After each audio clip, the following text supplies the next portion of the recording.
At my cousin's rehearsal dinner, his new fiancée sneered and joked that I was likely hoarding the free appetizers since I couldn't afford a real meal. My cousin's new fiancée, Sloane, glided into the private dining room of the Denver Chop House, wearing a custom silk gown and loudly asked if I was the charity case of the family. She framed it as harmless banter. She held a crystal flute of champagne in one hand and leaned against my cousin Liam, who just awkwardly rubbed the back of his neck because Liam hates confrontation. My uncle David was cutting into a ribeye at the head of the table, completely unbothered. He smirked and muttered, "Just ignore it, kiddo. Don't cause a scene." I was wearing dark denim and a somewhat wrinkled linen blazer. I had arrived straight from the airport after a delayed flight from Seattle, and my checked bag with my formal wear was currently sitting in a Delta terminal. Sloane took my outfit as a clear indicator of my tax bracket. She launched into a highly entertaining monologue for the rest of the bridal party. She announced that I was probably going to take the leftover filet mignon home in a doggy bag because I clearly lived paycheck to paycheck. Liam softly said, "She does fine for herself, Sloane." Sloane laughed, a sharp, piercing sound. "In this economy, looking like she just hiked the Rockies? Please." She turned her attention back to her favorite subject, herself. She spent the next 20 minutes holding court about her revolutionary medical logistics startup, Vertex Med. She practically shouted that they had just secured a verbal commitment for a $14.8 million Series B funding round. She mentioned the exact dollar amount, $14.8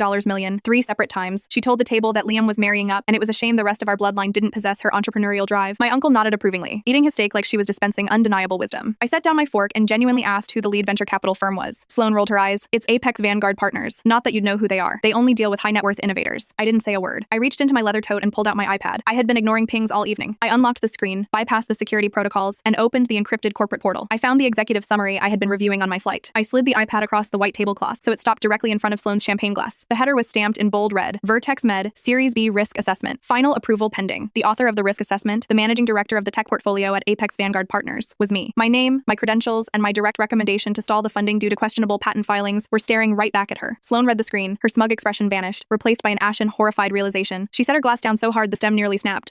Wait, is this a joke?" Liam stared at the tablet. My uncle stopped chewing. I stood up, pushing my chair back slowly. "The blazer is vintage Armani, Sloane. The flight from Seattle was chartered. And your $14.8 million term sheet is sitting in my email queue, waiting for my authorization." She stammered, trying to backpedal, but the words wouldn't form. I grabbed my tote bag. I looked at Liam, told him I wished him the best, and left $50 on the table for the valet. My uncle chased me into the lobby, begging me not to let a silly misunderstanding ruin family ties. I looked at him and said, "You've known me for 32 years and never once asked what I actually do for a living." I took a black car back to my hotel. I spent Sunday reading the rest of the Vertex Med filings. The financials were a complete house of cards. On Monday at 8 a.m., I formally rejected the funding round. Vertex Med ran out of runway and filed for bankruptcy 4 months later. The wedding was abruptly postponed due to severe financial strain. Last Tuesday, Liam left a frantic voicemail asking if I could personally float them a $50,000 bridge loan to stop foreclosure on their condo. I haven't called him back.